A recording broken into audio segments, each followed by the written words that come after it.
Muito bem, meus amigos do Cidade Notícia, nós estamos ao lado de José Domingos, uma verdadeira enciclopédia do futebol paranaense.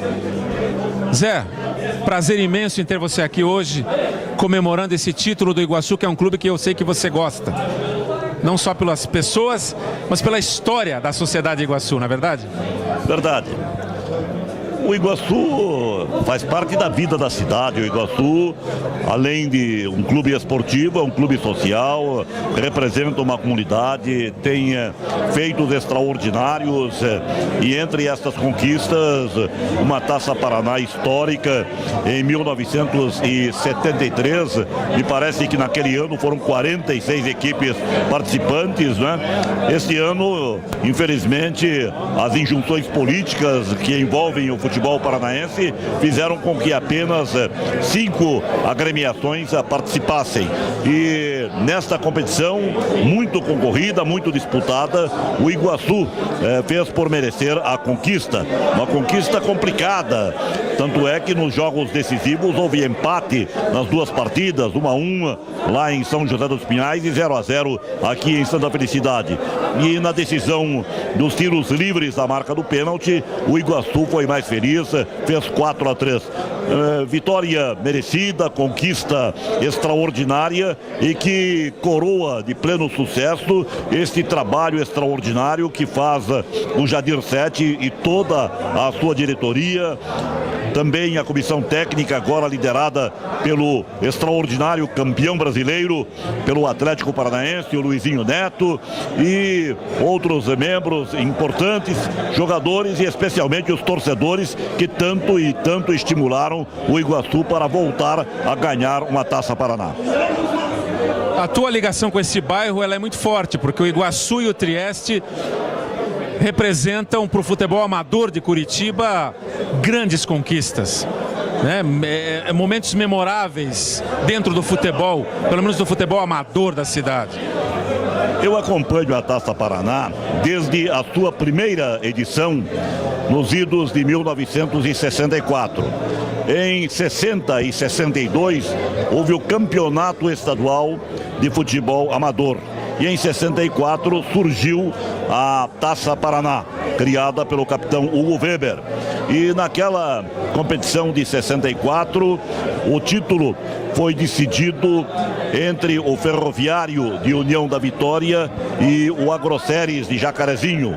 E o título ficou com o Ferroviário.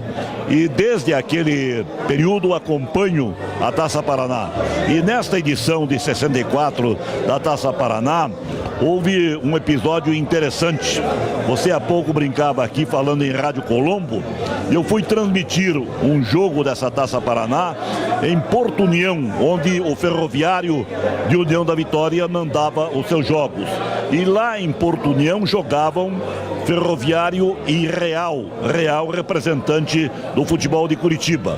O Real havia vencido a primeira partida aqui na capital por 1-0 e foi jogar pelo empate lá em União da Vitória.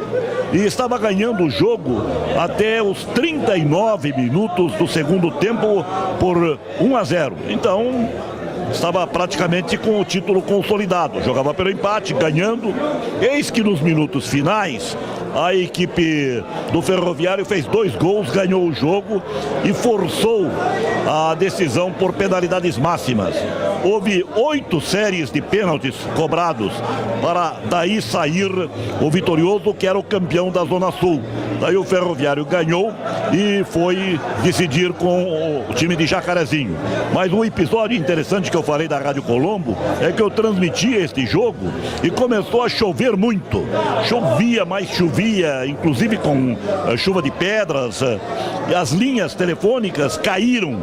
O União da Vitória, Porto União, a região toda ficou sem qualquer ligação telefônica, isolada. E o pessoal da Tribuna do Paraná, como o jogo até os 39 minutos estava 1-0 para o Real, no dia seguinte mancheteou: o Real é imbatível, Real campeão da Zona Sul da Taça Paraná, e publicou e aquela coisa toda. O Castilho, que era um jogador do Real, saiu cedo de casa para ir trabalhar e passa na banca, o dono da banca sai lá de dentro da banca, dá a mão, abraça, cumprimenta, Castilho, campeão, parabéns pro Castilho. Como campeão? Nós perdemos nos pênaltis. Como está aqui na tribuna? A tribuna. Essa é uma história curiosa e eu conto isso sempre, que é uma história da Taça Paraná. Eu acompanho a Taça Paraná desde 64 e você falou Santa Felicidade na Taça Paraná. O Trieste é o maior ganhador da Taça Paraná. Me parece que são 9 títulos da Taça Paraná, que tem o Trieste, Combate Barreirinha tem 7, os times de Campo Largo, Fanático, Internacional tem vários títulos e daí se espalham títulos pelo interior, times de Luanda, de São Manuel, de várias cidades chegaram ao título da Taça Paraná. Infelizmente a Taça Paraná, que era a maior competição de futebol amador do Brasil, perdeu muito a sua força. É isso que eu ia te perguntar agora, professor. Você acha que ainda existe futuro para o futebol amador em Curitiba? Como é que você vê isso? O futebol amador, se quer se recuperar, o futebol amador precisa prestar atenção no aspecto político. Algumas mudanças precisam ser feitas em termos mandatários do futebol no Estado. O futebol amador, que sempre prestigiou os mandatários da Federação Paranaense de Futebol, não foram atendidos naquilo que é elementar para o futebol amador. O futebol amador perdeu, ultimamente, até o transporte coletivo, os ônibus foram cortados dos clubes amadores, algumas regalias foram cortadas. Hoje, futebol amador está difícil de se tocar. São alguns abnegados idealistas que estão aí enfrentando as mais diferentes situações para levar o futebol amador adiante. Tem que se fazer uma movimentação de união. Todos os clubes precisam se unir em torno de um objetivo e dizer o que querem efetivamente e pleitearem isso com força, exigindo, porque é direito do futebol amador, porque o futebol amador representa a nossa cidade, é a união da cidade.